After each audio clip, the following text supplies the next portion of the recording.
If your pond has been sitting all winter and you haven't touched it yet, this video is for you. I'm going to walk you through exactly how to open your pond for spring the right way, step by step, so you're not dealing with green water, sick fish, or a system that won't run right all season. We're New England Aquatic Landscaping. We build and maintain water features in Massachusetts, and we've opened up hundreds of ponds, so let's get into it. Step 1. Inspect everything before you touch anything. Walk around your pond and look for debris that build up over winter. Leaves, muck, dead plant material sitting on the bottom. This stuff is going to spike your ammonia levels when it starts breaking down. So you want to get it out before you fire anything up.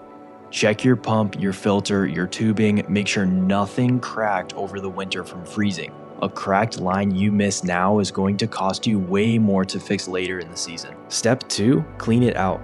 You don't necessarily need to do a full drain depending on how bad it is, but at minimum, you want to net out the big debris and do a partial water change somewhere around 20 to 30%. This freshens things up without shocking the ecosystem too hard. If it's really bad, we're talking thick muck on the bottom, water that smells like rotten eggs, that's when you do a full clean out. Drain it down, pressure wash the rocks, get it back to a clean slate. Step 3, restart your pump and filter. Before you fire it up, clean your filter media. Don't replace it, just rinse it with pond water, not tap water. Tap water has chlorine in it and it'll kill off the beneficial bacteria you want to keep. Once everything's clean, get the pump running and make sure your waterfall or stream is flowing the way it should. Check for any leaks at connections. It happens more than you'd think after a winter of freeze and thaw cycles. Step 4, test your water and treat it. Grab a basic test kit and check your pH, ammonia, and nitrate levels.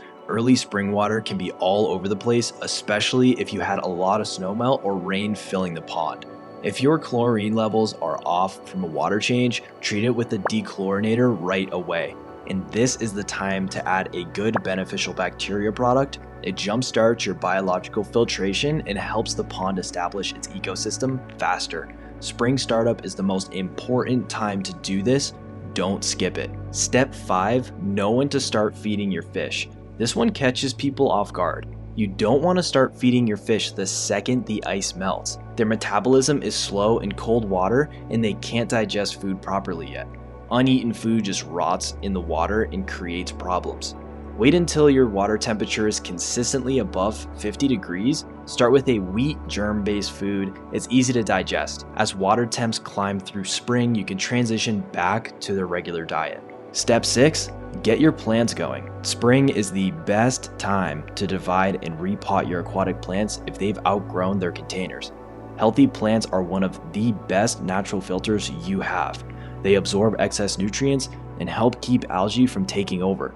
Don't be alarmed if things look a little rough at first. Give the ecosystem 2 to 3 weeks to balance out before you start panicking about water clarity. It takes time. That's it. 6 steps and your pond is ready for the season. If you take care of this now, you're going to have a way easier summer. If you're in Massachusetts and you'd rather have us handle the whole thing, we do spring cleanouts. I'll leave the link in the description. Reach out and we'll get you on the schedule. If this helps you out, drop a like, subscribe if you want more pond content, and I'll see you in the next one.